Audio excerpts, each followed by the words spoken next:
सेवतराय च। ओम शांति शांति शांति। आर्य समाज अशोक विहार फेज 1 के सभी अधिकारी वर्ग, महिला समाज, पुरुष समाज और पूरे दिल्ली, फरीदाबाद और भारतवर्ष के अनेक प्रांतों से और देश से, विदेश से, अमेरिका से, कनाडा से जो भी लोग आप सब जुड़े हुए उपस्थित धर्मप्रिय सज्जनों, मातृशक्ति, बहुत बहुत साधुवाद, बहुत बहुत धन्यवाद, बहुत बहुत शुभकामनाएं।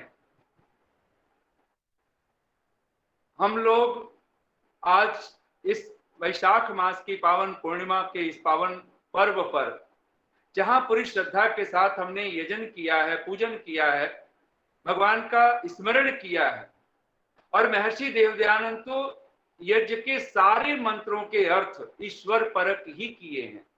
चाहे आप सूर्यो ज्योति मंत्र बोले, चाहे अग्नि ज्योति मंत्र बोले, और भगवान से प्रार्थना। और निसंदेह अगर मूल अगर कोई हमारा है तो वह ईश्वर है। इसलिए आज जो हम लोगों ने जिस विषय पर हम लोग चर्चा करने लगे हैं, जिसको मूल हमारे जीवन की वो संज्ञा होनी चाहिए, हमारे जीवन का मूल आधार अगर कोई हो तो वो ईश्वर हो, तो वह आज महर्षि पतंजलि के शब्द हैं, ईश्वर प्रणिधान। आइए कुछ पंक्तियों से मैं अपनी बात को प्रारंभ करता हुआ। इस जीवन का सार यही है, मिल जाए भगवान किसी दिन। इस जीवन का सार यही है, मिल जाए भगवान किसी दिन। इस दुनिया का उपकार यही है, बन जाए इंसान किसी दिन। जप तप व्रत संयम अरु सेवा से हम ये यज्ञ याग अनुष्ठान क्यों करते हैं, हम यज्ञ दान तप कर्म क्यों करते हैं? जप तप व्रत संयम अरु सेवा से सब साधन का सार यही है, मिट जाए अज्ञान किसी दिन, मिट जाए अज्ञान किसी दिन। इस जीवन का सार यही है, मिल जाए भगवान किसी दिन।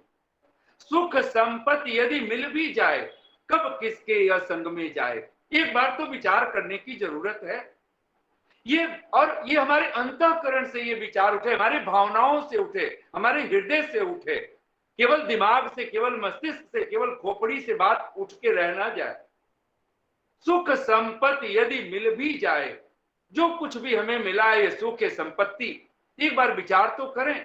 सुख संपत्ति यदि मिल भी जाए, कब किसके यह संग में जाए। कभी किसी के साथ जाने वाला नहीं। कोई अलेक्जेंडर, कोई सिकंदर लेकर के नहीं गया, कोई रावण, कोई हिटलर, कोई मुसोलिनी लेकर के नहीं गया, अन्य कोई लेके जाने वाला है। तो हम छोटे मोटे सिकंदर, हम हिटलर लेकर के हम भी जाने वाले नहीं।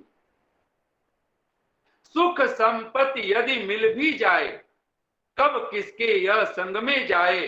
तो क्या करें, सब मिलने का सार यही है, हो जाए कुछ दान किसी दिन। और दान का ही वेद में दूसरा नाम है यज्ञ, दान का ही दूसरा नाम है अग्निहोत्र, दान का ही दूसरा नाम है हवन। इसलिए ऋषि दयानंद कहते हैं, आप सब अपने मन में एक बार दोहराइए, अग्निहोत्रम का अर्थ करते हैं अग्निहोत्रम अर्थात अग्नये। अग्नि का अर्थ करते हैं परमेश्वराय, पहला अर्थ ऋषि ने लिखा है परमेश्वराय, परमेश्वर के लिए। फिर लिखते हैं जलवायु शुद्धिकरणाय च, और जलवायु की शुद्धि के लिए होत्रम। अब होत्र शब्द का अर्थ ऋषि करते हैं होत्रम हवनम। होत्र का अर्थ है हवन, हवन का क्या अर्थ है तो कहते हैं दानम। होत्र का अर्थ है दान, हवन, हवन का अर्थ ही होता है देना, बांटना। और हम उत्तम से उत्तम वस्तुओं को, उत्तम से उत्तम सामग्री को हम अर्पित करते हैं। हम जब दान करते हैं, दान का श्रेष्ठ का ही करना है। और इसलिए तो और परमात्मा चाहता है कि हम परमात्मा को अपना सर्वस्व समर्पित कर दें, और यही तो ईश्वर प्रणिधान है। सुख संपत्ति यदि मिल भी जाए, कब किसके यह संग में जाए।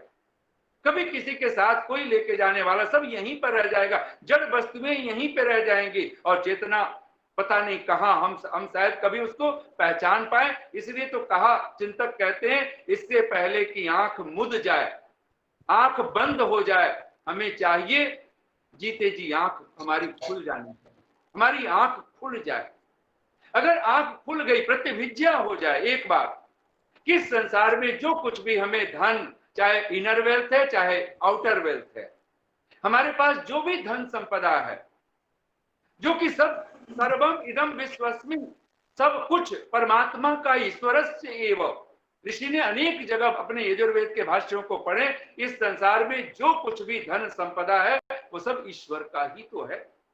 सुख संपत्ति यदि मिल भी जाए, कब किसके यह संग में जाए, सब मिलने का सार यही है, हो जाए कुछ दान किसी दिन।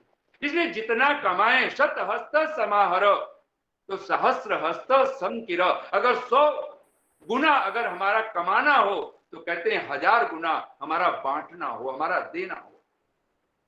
इसमें कभी किसी तरह की कोताही न बरतें, कहीं किसी तरह की विडंबना अपने भीतर ना पालें कि नहीं, ये तो जो संसार का जो गणित है कि 100 गुना 100 कमाएं तो 10 दान करें, ये हमारे वैदिक धर्म के हमारे ढंग हैं।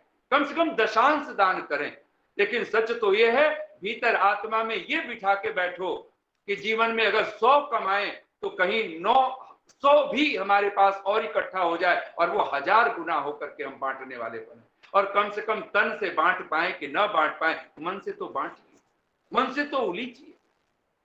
बहुत कुछ है जो वाणी से बोलने योग्य है, बहुत कुछ दान तो वाणी से किया जाता है, बहुत कुछ दान तो मन से किया जाता है। और ध्यान देना, शरीर का कर्म क्षणभंगुर है, वाणी का कर्म थोड़ा और बड़ा चलता है, और जो मन के कर्म है वो तो जन्मों जन्मों तक पीछा करते हैं। इसीलिए तो भगवान पतंजलि ने जब योग सूत्र की रचना की है तो योगश चित्त वृत्ति निरोध कहते हैं, चित्त वृत्तियों को निरुद्ध करने का नाम कहते हैं।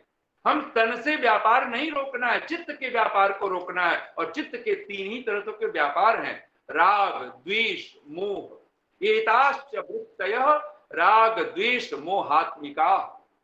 भगवान वेद व्यास कहते हैं कि जो हमारी सारी प्रमाण, विपर्य, विकल्प, निद्रा, स्मृति, ये जो 5-5 वृत्तियां बनती हैं चित्त की, जो कुछ भी इनमें 3 ही तरह का इनका स्वरूप होता है। या तो राग स्वरूप होते हैं, या द्वेष स्वरूप होते हैं, या फिर मोह स्वरूप होते हैं। और भगवान वेद व्यास ही कहते हैं मोह पुनः अविद्या इति, मोह का ही दूसरा नाम अविद्या है, विपरीत ज्ञान। जो जैसा है उसको वैसा न जानना। कहते हैं सुख संपत्ति यदि मिल भी जाए, कब किसके यह संग में जाए। सुख संपत्ति यदि मिल भी जाए, कब किसके यह संग में जाए, सब मिलने का सार यही है, हो जाए कुछ दान किसी दिन। और हम लोग तो कहा करते हैं, अगर हमने भगवान की वैदिक संध्या की है, हमने भगवान की उपासना की है, ईश्वर स्तुति प्रार्थना उपासना हमने अपने जीवन का अंग बनाया, ब्रह्म मुहूर्त की बेला में अगर हमने ईश्वर की स्तुति की है तो उसको दक्षिणा, क्योंकि यज्ञ दक्षिणा चाहता ही चाहता है, क्योंकि यज्ञ और भगवान की जो दक्षिणा है सर्वात्मना, सबसे पहली दक्षिणा है वो अग्निहोत्र है, वो देव यज्ञ है। उसके माध्यम से भगवान चाहता है कि हम उसको देने वाले बन जाएं। और ये भौतिक रूप से उसकी अग्नि में हम जो कुछ आहूत करते हैं वो असंख्य गुना होकर के, अनंत गुना होकर के। और अब तो ये साइंटिफिक भी चीजें सिद्ध हो गई हैं, बड़े बड़े रिसर्च हो गए हैं, हो रहे हैं आज भी। हम यज्ञ को, लेकिन ऋषि कहता है यज्ञ करें तो होमम कुर्यात विधि पूर्वकम। यज्ञ को जब भी हम करें विधि पूर्वक करें। अगर विधि विधान से करते हैं, अगर भोजन करें, अगर आप भोजन भी करते हो, अगर विधि विधान से, शांति से, प्रेम से करते हो, वो भोजन सूखी रुकी हुई रोटी खाएंगे, वो आपके शरीर के मांस मज्जा बनेगा वो। लेकिन अगर आपने ईर्ष्या में, द्वेष में, क्रोध में अविधि पूर्वक अगर हम अन्न भक्षण करते हैं, तो आज तो साइंस भी कहना चाहती है कि शरीर में कुछ पॉइजन जा रहा है, कुछ जहर जा रहा है। और आज हजार बीमारियों के पीछे अगर आप कारण पाएंगे तो हमारा जो आहार है हम विधि पूर्वक नहीं कर रहे हैं। जो कुछ भी ग्रहण करें, अगर भीतर की जठराग्नि में भी अगर कुछ आहूत करने लगो, तो जो दशा यज्ञ करते समय, अग्निहोत्र करते समय हमारी मनोदशा होती है, वही मनोदशा हमें जठराग्नि में अन्न दान करते हुए भी, अपने शरीर में भी। इसलिए तो कबीर ने तो कह दिया, खाऊं पीऊं सो भोग लगाऊं। जो कुछ भी मैं खाता पीता हूं, उठूं बैठूं सो परिक्रमा।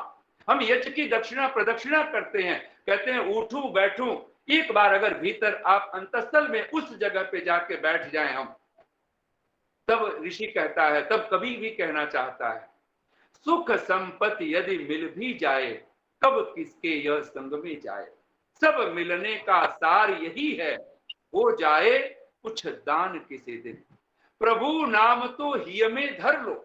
और ये हमारे जीवन की सबसे बड़ी प्रायोरिटी, सबसे बड़ी मुख्यता, सबसे बड़ी प्राथमिकता अगर किसी चीज की हो तो वो परमात्मा की, वो हमारा मूल है। इसलिए 5 यज्ञों की जब हम बात करें तो हम पीछे से बात न करें। ये क्रम भी बड़ा अद्भुत है, ऋषियों ने जो लिखा है। पहला ब्रह्म यज्ञ है।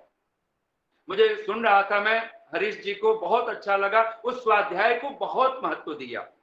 और स्वाध्याय सचमुच में महर्षि पतंजलि, अगर प्रणिधान के पास अगर कोई चीज है, क्रियात्मक योग भी, जब क्रिया योग भगवान पतंजलि कहते हैं, तो ईश्वर प्रणिधान के पास अगर कोई सबसे महत्वपूर्ण क्रिया है तो कहते हैं वो स्वाध्याय है। और स्वाध्याय का सीधा सा अर्थ है मोक्ष शास्त्राणाम अध्ययनम प्रणव जपोवा। जो भगवान की वेद वाणी है उसका चिंतन, उसका मनन हमारे जीवन में आए। प्रभु नाम तो हिय में धर लो। एक बार अगर भीतर हृदय में कुछ बिठाने योग्य है तो सिवाय परमात्मा, और प्राणियों को ये सुविधा नहीं मिली है, और जीव जंतुओं को ये सुविधा नहीं मिली है, ये ढंग नहीं मिला है। उभय योनि अगर कोई है तो ये मनुष्य है, और ये मनुष्य ही उस राह पर खड़ा है जहां से चाहे तो ये नरक की यात्रा करे अथवा स्वर्ग की यात्रा करे, या तो भोग की यात्रा करे अथवा ये अपवर्ग की यात्रा करे, मोक्ष की यात्रा। ये मार्ग हम सबको समझने होंगे। प्रभु नाम को हिय में धर लो, इस तन से कुछ नेकी कर लो।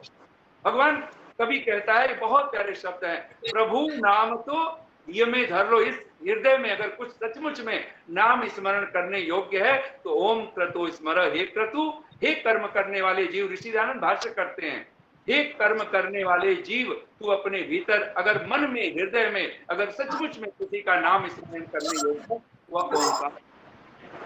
ओम क्रतु, उसके बाद नंबर आता है क्लीबे स्मर। फिर अपने सामर्थ्य का, मेरा क्या सामर्थ्य है, मैं कितना जानता हूं, कितना समझता हूं, कितना बोध है मुझको। इस सब का जब आप स्मरण करना शुरू करते हो तो ये स्वाध्याय बनता है। तब ऋषि कहता है, कवि कहता है, भगवान कहना चाहता है, और ऋषियों का ये मानो संदेश है, प्रभु नाम तो हिय में धर लो।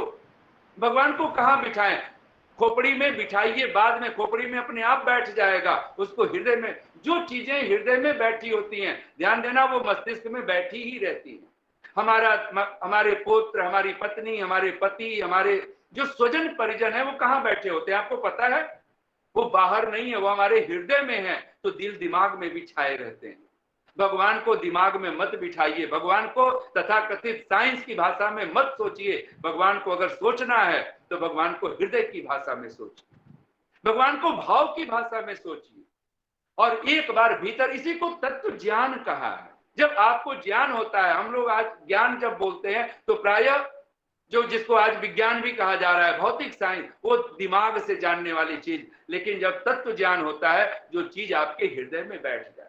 बात हृदय में बैठ गई कि अब क्रोध नहीं करना है, बात हृदय में बैठ गई अब राग द्वेष नहीं करना है, छूट गए राग द्वेष। बात हृदय में बैठ गई, भिद्यते हृदय ग्रंथिस छिद्यन्ते सर्व संशया, सब संशय विदा हो गए। भगवान का एक नाम वेद में है, आप सब अपने मन में दोहराइए। भगवान के कुछ बहुत सारे विशेषण है, उसमें 3 विशेषण मुझे बहुत प्यारे लगते हैं। भगवान का एक नाम है नर्य। नर्य का क्या अर्थ है? ऋषि दयानंद कहते हैं, जो नीति युक्त मनुष्य हैं उन पर जो कृपा करने वाला है। नीति युक्तेषु मनुष्येषु, और कहते हैं तत्संबुद्धौ नृषु, जो नीति युक्त मनुष्यों पर कृपा करने वाला है, करुणा करने वाला, अनुग्रह करने वाला, वह परमात्मा, उसका नाम है नर्य। दूसरा कहते हैं अथर्य, हे संशय रहित। परमात्मा कैसा है? सदा संदेह रहित है। इसलिए उसके भक्त भी कैसे होते हैं? तो संशयात्मा, क्योंकि कहा है भगवान कृष्ण के शब्द हैं, संशयात्मा विनश्यति। हम निसंशय होकर के हम जीवन जीने वाले बने।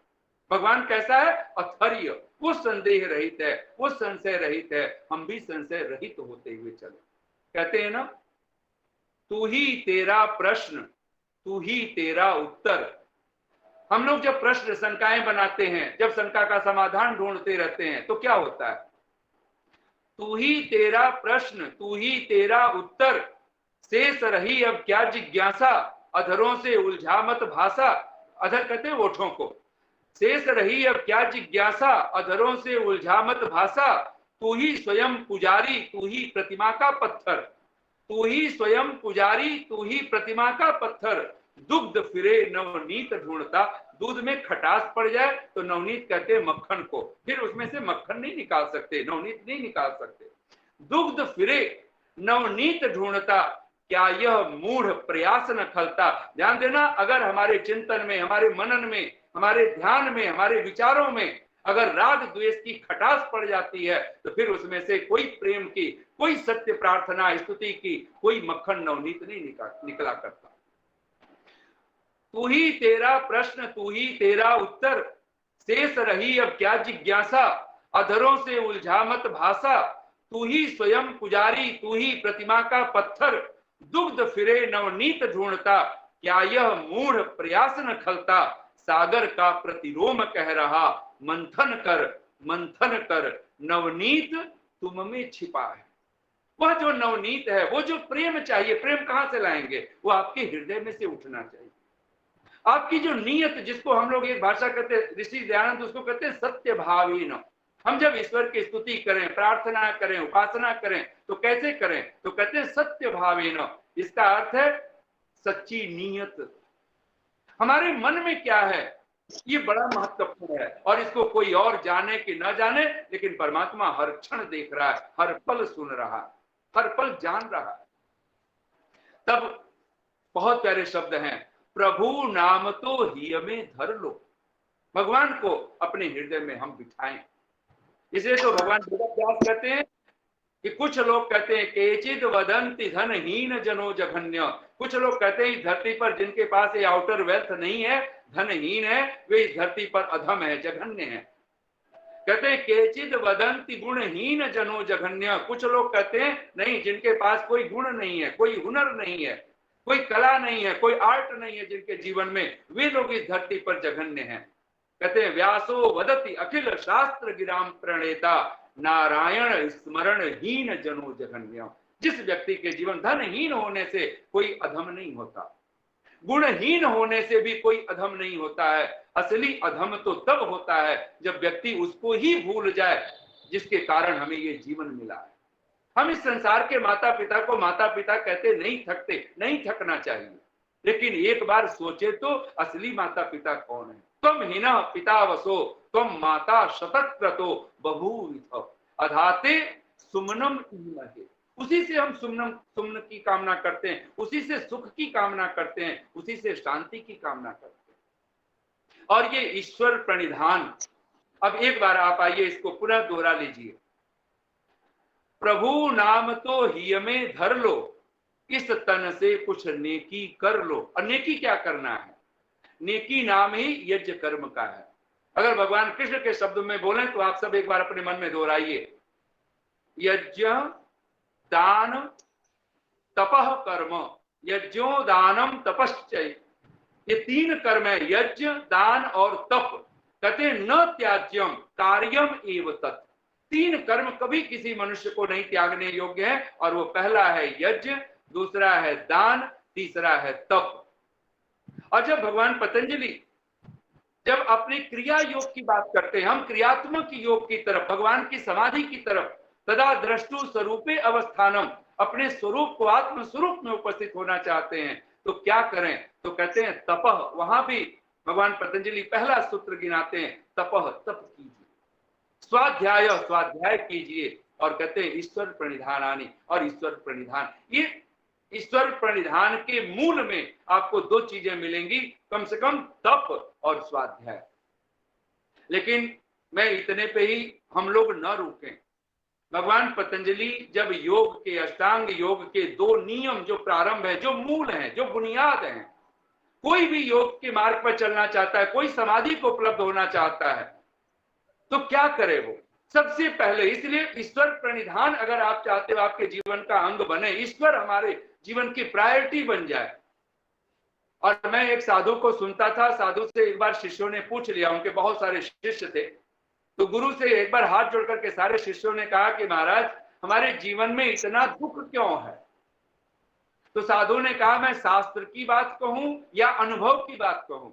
तो सारे शिष्यों ने कहा महाराज शास्त्र तो हम पढ़ते रहते हैं, आप अपने अनुभव की बात कहें। और तो साधु ने कहा मैं सब सच कहना चाहता हूं कि अगर सचमुच में अगर तुम एक कारण अगर पूछना चाहते हो अपने दुख का, तो एक कारण क्या है? मेरा अनुभव कहता है हमें प्रायोरिटी देनी नहीं आती है। वो साधु एक शब्द, शिष्यों ने हाथ जोड़ के कहा महाराज हम समझे नहीं कि प्रायोरिटी देने का क्या मतलब है। बोले हमारे जीवन के सब दुख सिर्फ इसी बात के हैं कि किसको मुख्य रखना है, किसको गौण रखना है, हमें ये पता ही हम भूल गए हैं। आपको पता है आपके घर में जब भोजन बनता है, हमारी प्रायोरिटी थी सबसे पहले माता पिता को खिला करके खाने की। आज ये बातें बदल रही हैं। आज माता पिता को हम लोग, कोई मेहमान आ जाए, हम माता पिता का अनादर करते हुए भी शायद हम चूकते नहीं। हम गुरु आचार्य को भुला देते हैं। शादी विवाह हो, आप उस क्षण देखिए, आज हम अपनी खुशियों में क्या करते हैं, माता पिता इग्नोर कर दिए जाते हैं, दादा दादी इग्नोर कर दिए जाते हैं, और कुछ आने वाली पीढ़ियां वो उछल कूद रही होती हैं। कहा कि चाहे आप कोई भी शुभ कार्य कीजिए, चाहे कोई भी संस्कार हो, कोई भी अनुष्ठान हो, आपके जीवन में प्रायोरिटी किसको दे रहे हो? और सबसे पहले प्रायोरिटी अगर आपकी होनी चाहिए तो कहते हैं कि गुरु कहता है सबसे हमें अगर प्रायोरिटी देनी अगर समझ में आ गई, क्या मुख्य है क्या गौण है। और हम लोग जब दर्शन योग महाविद्यालय में स्वामी सत्यपति जी महाराज के सानिध्य में, मैं सन 1990 की बात कर रहा हूँ, 88, 89, 90 में हम 3 वर्ष वहां पर हम लोगों ने दर्शनों का अध्ययन जब करते थे वहां पर, तो स्वामी जी की जब भी कभी हमारे बीच में वो होते थे और कुछ बोलते थे, तो स्वामी सत्यपति जी महाराज की एक ही वाक्य होता था, हमारे जीवन से ईश्वर प्रणिधान कभी विदा न हो। और ईश्वर प्रणिधान वो कहते थे जीवन में मुख्य कौन है, गौण कौन है। कई बार कोई गृहस्थी परिवार आ जाता था तो पूछ लेते थे, इन बच्चों के, जो तुम्हारे बच्चे हैं, उनके गौण अपने आप को माता पिता मानते हो या मुख्य माता पिता मानते हो? तो सारे गृहस्थी हैरान होते थे, बोले महाराज ये कैसा प्रश्न? बोले कि देखो तुम गौण माता पिता हो, लेकिन असली जो मुख्य माता पिता है वो तो परमात्मा है। इस संसार में जो कुछ भी है, इस शरीर के भी हम स्वामी गौण हैं, मूल स्वामी मुख्य स्वामी तो परमात्मा है। इसको स्वस्वामी संबंध भी कहा जाता है, और ये स्वस्वामी संबंध को तोड़ना होता है। जो नासमझी की स्वस्वामी संबंध बना हुआ है ये टूटनी चाहिए। हमें ऋषि दयानंद सत्यार्थ प्रकाश लिखते हैं, आपने कभी ख्याल किया 14 समुल्लास हैं और प्रारंभ के पूर्वार्ध 10 समुल्लास हैं, लेकिन उन्होंने पहला समुल्लास किसको बनाया? वो दूसरे समुल्लास को भी पहला बना सकते थे, तीसरे को भी पहला बना सकते थे। सबसे पहले विद्या होनी चाहिए, सबसे पहले फिर चौथे समुल्लास को बना सकते थे, पांचवें को रख सकते थे, छठे को। 10 समुल्लासों में पहला समुल्लास अगर कोई है तो ऋषि ने ईश्वर को रखा है। आप ऋषि दयानंद को कहीं भी पढ़िए, वो तथा कथित रूप से भी, वो क्षण मात्र भी वो भूलने को राजी नहीं है। वो बार बार कहना चाहते हैं सच्चिदानंदेश्वराय नमो नमः, मेरे जीवन का। इसलिए तो सूत्र भी देते हैं, तो सबका आदि मूल परमेश्वर। हम 10 नियमों की बात करें, उस 10 नियमों में भी पहला नियम क्या है? सब सत्य विद्या और जो पदार्थ विद्या से जाने जाते हैं उन सब का आदि मूल परमेश्वर है। और वो परमेश्वर कैसा है? सब लक्षण बाद में छोड़ दीजिए, ऋषि का एक छोटा सा वाक्य, वह ईश्वर कैसा है? सच्चिदानंद स्वरूप। ईश्वर सच्चिदानंद स्वरूप है। स्वरूप शब्द यहाँ पे लगाया, वो परमात्मा को सचमुच में उसका एग्जिस्टेंस कैसा है? वो सत्य स्वरूप है, वो चिद चैतन्य स्वरूप है, वो ज्ञान स्वरूप है और आनंद स्वरूप है। और निसंदेह इसीलिए तो साधु संत कवि मनीषी कहते हैं तुम बिन दुखी सुखी तुम देही। गोस्वामी तुलसीदास जी के बहुत प्यारे पद हैं, आप अपने मन में एक बार दोहरा सकते हैं, तुम बिन दुखी। और ऋषि दयानंद भी यही कहना चाहते हैं कि हम जीवन में दुखी हैं तो क्यों है? हमारे जीवन में ब्रह्म प्रायोरिटी नहीं बना है। अगर यज्ञ की भी बात आए, हम लोग अग्निहोत्र को शायद पहला समझते हैं, लेकिन अग्निहोत्र पहला नहीं, अग्निहोत्र दूसरे स्थान पर है। पहला स्थान कौन सा है? ब्रह्म यज्ञ। और ये ब्रह्म यज्ञ कब करें? क्या बात 24 घंटे में कभी भी बैठ के करें? तो कहा नहीं। संध्या का ये शब्द है, आप अपने म्यूट कर लीजिए एक बार, अगर कहीं अपना माइक आपको अनम्यूट अवस्था में रखिए, म्यूट कर लीजिए, अनम्यूट कहीं। तो आप वहां पर ऋषि कहना चाहते हैं कि जो देव यज्ञ है ये दूसरा नंबर है। और ऋषि दयानंद कहते हैं संध्या शब्द का क्या अर्थ है, आप सब अपने मन में दोहराइए। संध्यायंती संध्यायते वा पर ब्रह्म यस्याम सा संध्या। जिस काल में, जिस संधि बेला में, और ये प्रातः काल की संधि बेला ब्रह्म मुहूर्त और सायंकाल की संधि बेला सूर्यास्त के बाद कम से कम घड़ी भर सुबह और घड़ी भर सांझ, जब आप बैठ करके समंत्रक जो ऋषि ने शिखा बंधन से लेकर के और नमस्कार मंत्र तक, जिन मंत्रों के माध्यम से हम संध्या करते हैं, लोग पूछते हैं ध्यान क्या है? यही ध्यान है। अगर आप वैदिक विधि से ध्यान करना चाहते हैं तो सबसे पहले शिखा बंधन कीजिए, फिर आचमन कीजिए, फिर अंग स्पर्श कीजिए, फिर मार्जन मंत्रों से मार्जन कीजिए, फिर प्राणायाम के मंत्रों से प्राणायाम कीजिए कम से कम 3 बार, फिर अगमर्षण मंत्रों के माध्यम से उस परमात्मा की विराटता को अनुभव कीजिए। तो हर पल हमें देख रहा है, सुन रहा है, जान रहा है। ईश अगर जाना नहीं 100 साल जीकर क्या मिला, खुद को पहचाना नहीं 100 साल जीकर क्या मिला। बांधी गठरी घनमाल की हमने अंतिम श्वास तक, साथ जब जाना नहीं फिर बोझ ढोकर क्या मिला। एक बार भीतर एहसास तो करें। तो भगवान पतंजलि कहते हैं कि ईश्वर प्रणिधान ये जो बुनियाद है, जो नींव है हमारे जीवन का, और ये होना चाहिए। तो कहते हैं बुनियाद क्या है? सबसे पहले यम है, 5 यम, और इसको सार्वभौमा महाव्रतम।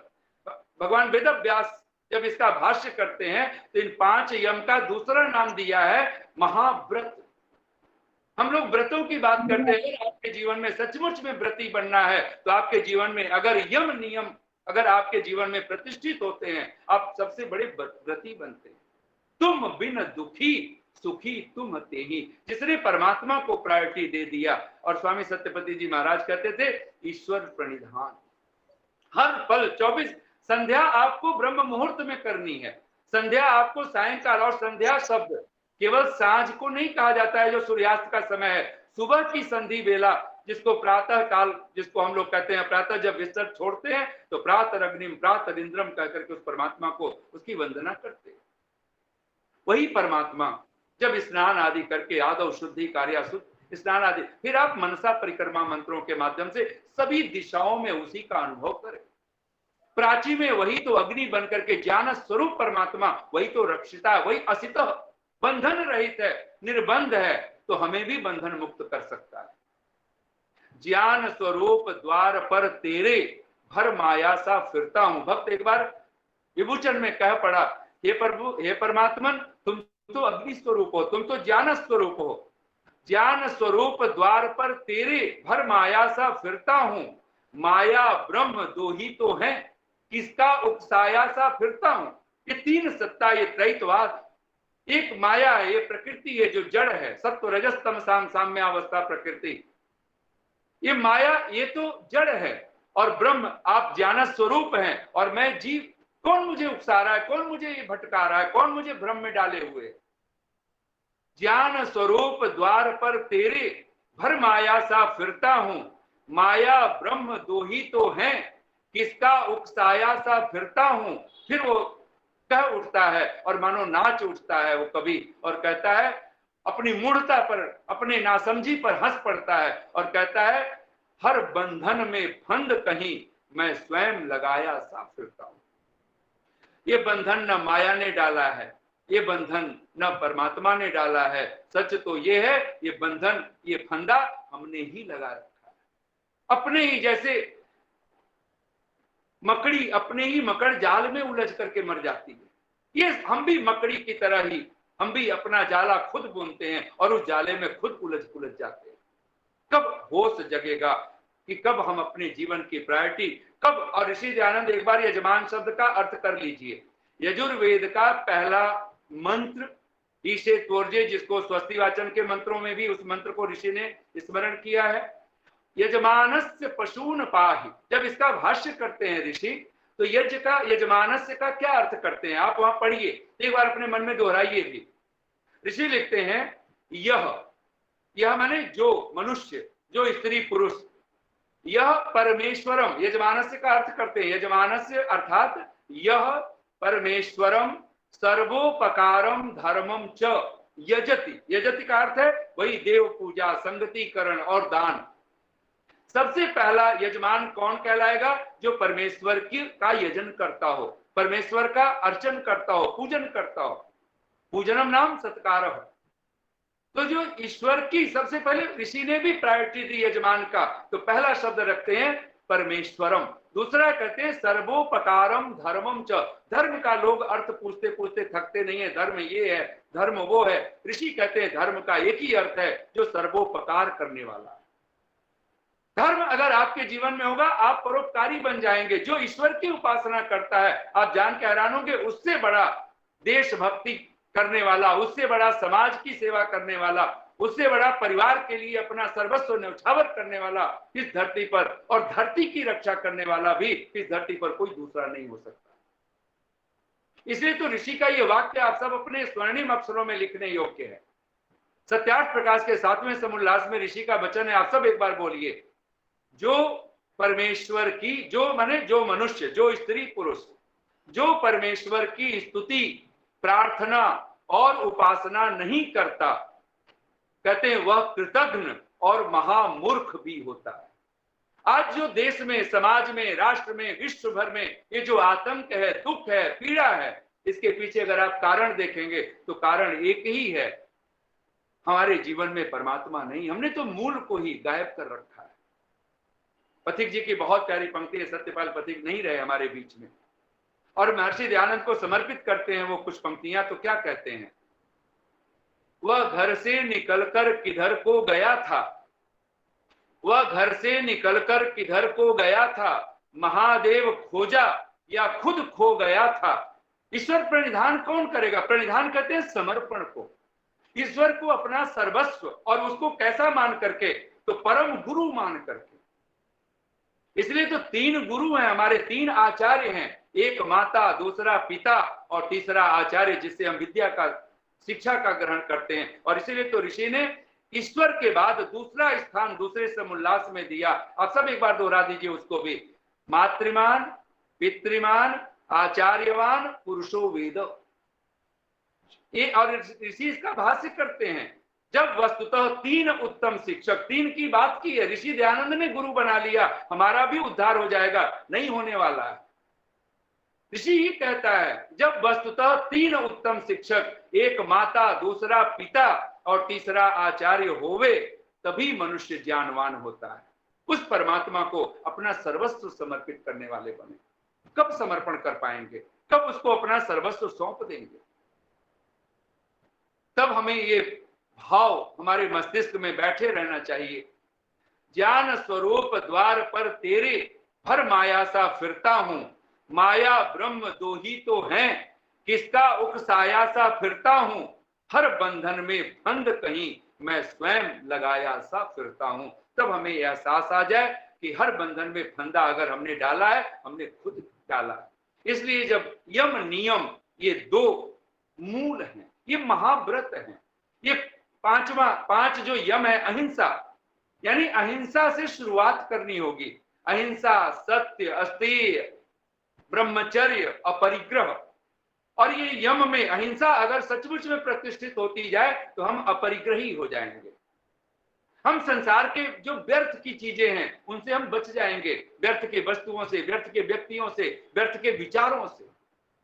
और तब तत्क्षण नियम में प्रतिष्ठा होगी। और नियम का पहला सूत्र है शुचिता, शौच।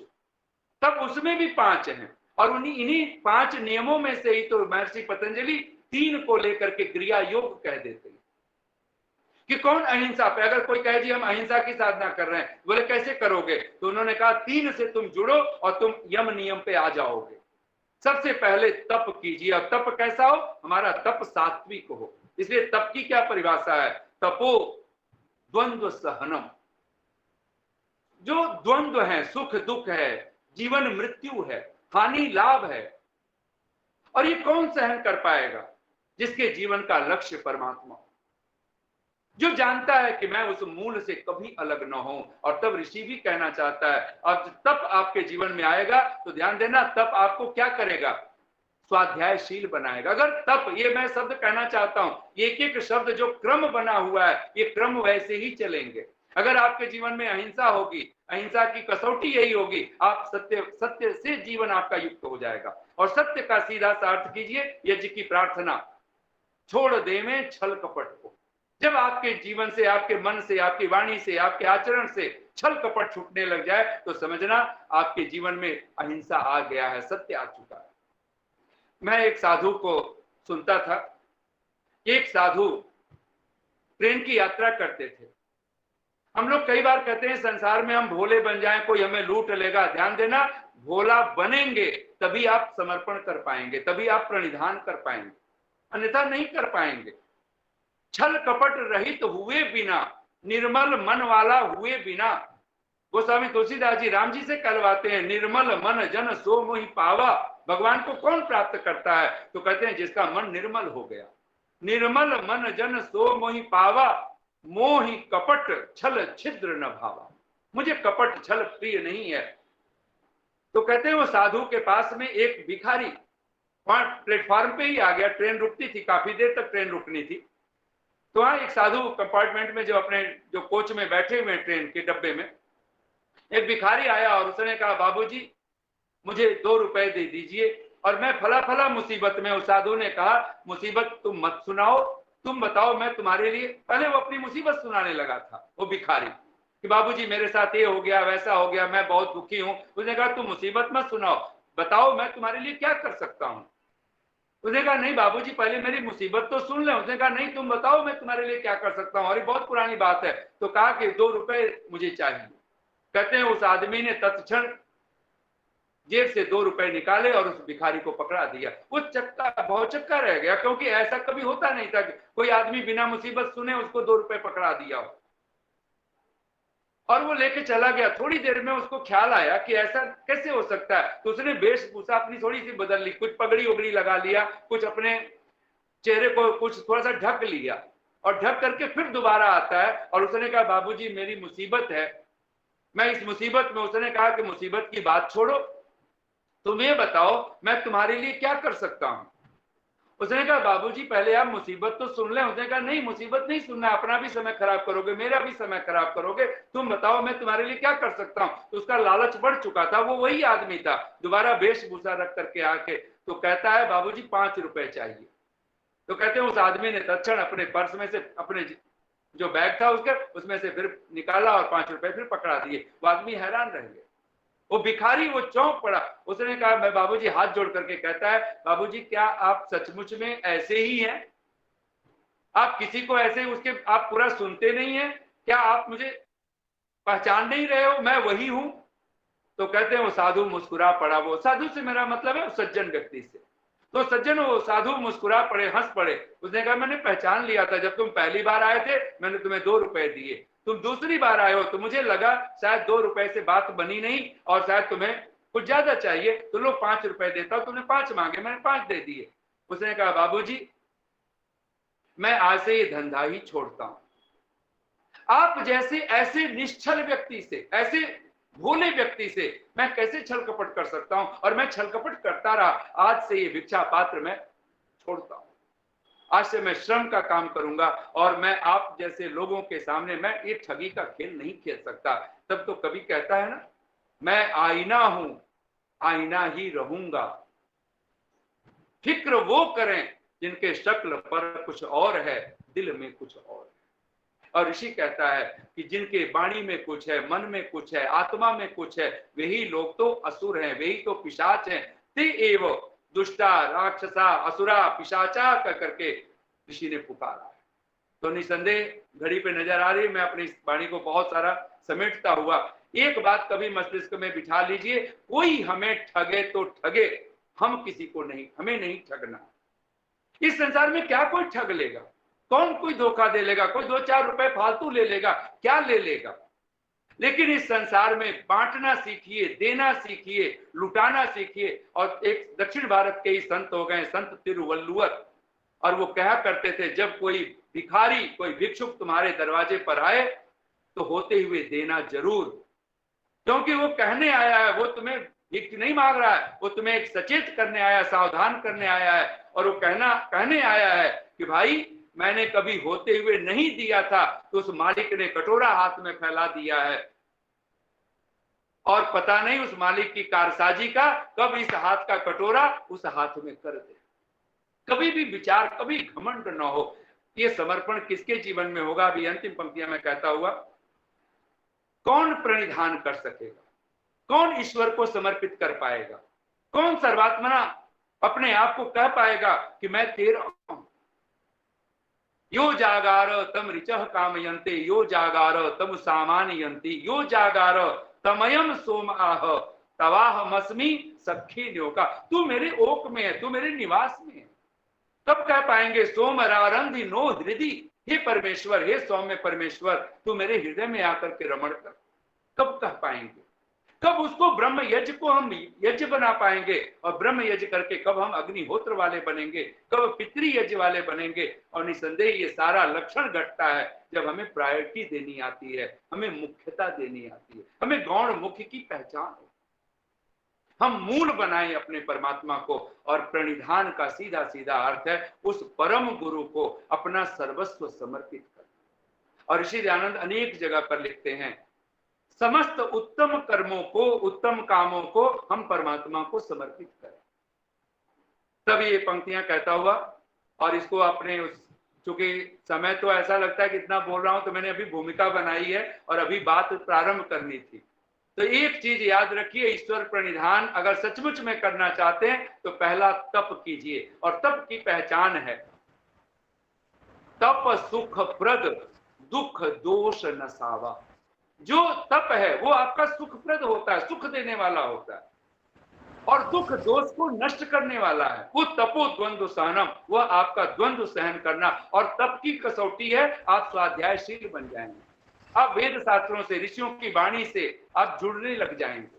और जैसे ही इसे तो कहा स्वाध्यायात योगम आसीत योगात स्वाध्यायम आमनेत, स्वाध्याय योग संपत्तिया परमात्मा प्रकाशते। जिस व्यक्ति के जीवन में स्वाध्याय आता है, वेदवाणी आ जाती है, कहते उसके जीवन में परमात्मा प्रकाशित हो उठता है। और सचमुच सब सन्यासनस्थो अथवा पथि व्रजनवा, सब चाहे वो सोया हो, लेटा हो, बैठा हो, अथवा मार्ग में चल रहा हो, त्या नित्य युक्तो अमृत भोग भागी, वह नित्य ही परमात्मा के चरण शरण में होता है। आइए कुछ पंक्तियां कहते हुए वाणी को विराम दे रहा हूं। और ये पंक्तियां मैं व्याख्या नहीं कर सकूंगा, लेकिन ये मैं बहुत बार बोलता हूं, शायद आपने सुना भी हो, इसको फिर हृदयंगम कीजिए। और ये पंक्तियां तो जरूर याद कर लीजिए, जो शुरू में मैंने बोला है, भाव में वही है। इस जीवन का सार यही है, मिल जाए भगवान किसी दिन, इस दुनिया का उपकार यही है, बन जाए इंसान किसी दिन। जप तप व्रत संयम अरु सेवा से सब साधन का सार यही है, मिट जाए अज्ञान किसी दिन, अज्ञान किसी दिन, इस जीवन का सार यही है, मिल जाए भगवान किसी दिन। सुख संपत्ति यदि मिल जाए, कब किसके यह संग में जाए, सब मिटने का सार यही है, हो जाए कुछ दान किसी दिन। प्रभु नाम तो हिय में धर लो, इस तन से कुछ नेकी कर लो, कब उड़ जाए श्वास का पंछी।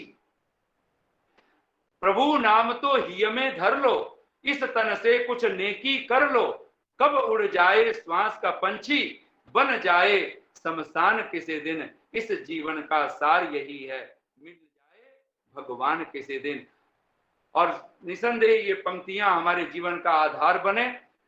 और ये लास्ट में बोल रहा हूं, दो पंक्तियां हैं, दो पंक्तियां नहीं, थोड़ी सी हैं, लेकिन मैं बिना व्याख्या के बोल रहा हूं। मेरी और ये भगवान की तरफ से मानो ये आदेश है हम सबके पास। दो काव्य है उसका, एक जगत रूपी काव्य है और एक परमात्मा का वेद रूपी काव्य है। मेरी एक धरोहर है तू, रखना जरा संभाल कर, अपनी कविता छोड़ गया हूं साथी तेरे गांव में। पास पड़ी है सरगम लेकिन मौन है, तन्हाई में सुनता किसकी कौन है। थांबे कौन उमड़ती दृग बरसात को, सब रो रहे हो कौन किसके आंसू पोछे। थांबे कौन उमड़ती दृग बरसात को, एक साधना फूल खिलाया बड़े यतन से पाल कर, मुरझ न जाए कहीं देखना यह पीपल की छांव में। इस संसार का नाम ही अस्वत्थ है, पीपल है। माना मन को निर्मल करना कठिन काम है, माना मन को निर्मल करना कठिन काम है, पर निर्मल मन में ही करता प्रभु विश्राम है। मैं सबकी सह लेता हूं यही ख्याल कर, माया में जो भूला वह रहा गमों के छांव में। अपनी कविता छोड़ गया हूं साथी तेरे गांव में। अंतिम पंक्तियां हैं, बहुत सारी छोड़ के बोल रहा हूं और मैं क्षमा भी चाहूंगा, मैं बढ़ चुका हूं, समय क्रॉस कर चुका हूं। सांसें चलती मैं भी चलता जा रहा, सांसें चलती, आजकल तो हम अनुभव भी कर सकते हैं। सांसें चलती मैं भी चलता जा रहा, बाती जलती मैं भी जलता जा रहा, मेरा उसका बहुत फासला मित्रे। लेकिन वो फासला परमात्मा से, ईश्वर से दूरी न स्थान की है न समय की है। मेरा उसका बहुत फासला मित्रे, दूरी कम कर सकता है बस प्रीत रे। प्रीत का अर्थ है अहंकार रहित हो जाना, ईगो लेस हो जाना। मेरा उसका बहुत फासला मीत रे, दूरी कम कर सकता है बस प्रीत रे। मेरा गीत, भगवान कहना चाहता है, शब्द तो मेरे, मेरा गीत तराना तेरा, गूंजे भक्ति की ताल पर, नूपुर बनकर बाजे कोई, जीवन स्वर के पांव में, मेरी एक धरोहर है तू, रखना जरा संभाल कर, अपनी कविता छोड़ गया हूं साथी तेरे गांव में। इतनी शांति और प्रेम से, और परमात्मा ने कविता जी को भी छोड़ा हुआ है तो हमारे बीच में है, और वो सुनाती भी है, जोड़ती भी है भगवान से। तो आप सब भी, सभी हम परमात्मा की कविता बन जाएं, सब परमात्मा के काव्य को पढ़ने वाले बन जाएं। इतनी शांति और प्रेम से आप सबने सुना, बहुत बहुत साधुवाद, बहुत बहुत धन्यवाद। और फरीदाबाद से जितेंद्र तायल आदि जी, बहुत सारे लोग आप लोग जुड़े हैं, आप सब अपना नाम लीजिए। आप सबको बहुत साधुवाद, बहुत धन्यवाद। ओम शम।